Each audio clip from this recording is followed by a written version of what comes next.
do you obviously not during COVID, but right before COVID, were y'all still doing a lot of stuff with the Guilty Peach? Yeah, I mean, we're still like. Oh yeah.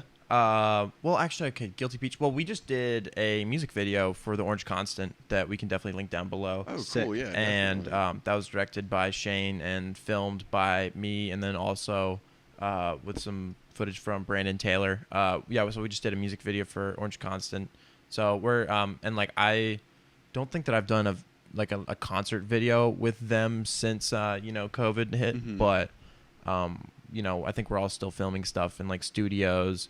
Because like bands are recording a lot of stuff right now. Hell yeah. And so if you're doing it all in one take and not mashing together, different takes from different instruments and stuff like that. If you're recording it all at once, I don't know. Like is there a technical name for that when they do it all at once in the studio?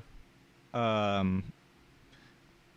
mean, I this is not correct, but I just call it doing it live. Doing it live, yeah. So if you're doing it live in the studio, then like that's a really cool piece of content is to have the video for you playing it live in the studio. Mm-hmm. And that kind of just shows that like you got it like that. You don't have to no more takes, you get it right and then Right. Mm-hmm.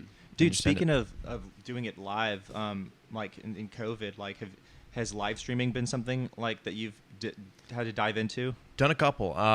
Yeah, so my buddy Andrew Riley of Doghouse Media, he does he's really big into the live streams and stuff like that, and that's something that we talked about. I think something that we're struggling to figure out right now is how to monetize the live streams in a way that it makes sense for like outside of like donations, like how we could start like putting up like selling tickets to these shows because bands got to eat, so we did a live stream for Space Cadet. I think I have a live stream that I'm doing on August 5th. I need to ask off for work for that. Do I it just through remembered. through OBS? I don't know what we do it through. I'm not the switcher, like the person that goes and is like, okay, this angle, this angle, this angle. I think they use Sling Studio. Cool. Whatever that is. Cool. But yeah, I've done a handful of those. But I guess I did a video for Jive Revival, super talented group of guys. We called it the Jive Stream. Mm-hmm. And they wanted to do like an album release show. And so we did like a 70-minute set that I'm really proud of that we did like in a studio.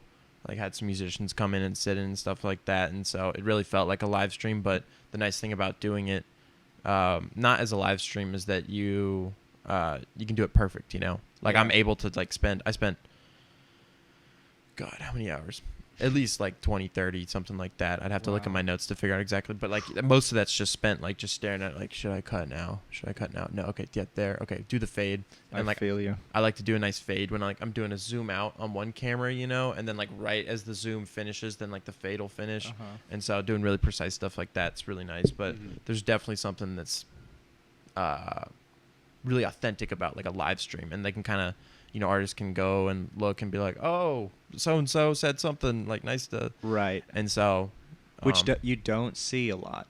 You don't see enough of it. Yeah, I think because a lot of people really are just recording it ahead of time, which I don't think there's any problem with that, because honestly a lot of people are going to be watching it after the fact. Yeah. So I mean, that's how I like to watch live streams. I'm like, oh cool, all these live streams are happening this weekend. I will see you on the Twitch replay or on YouTube. Right. There's nothing wrong with that.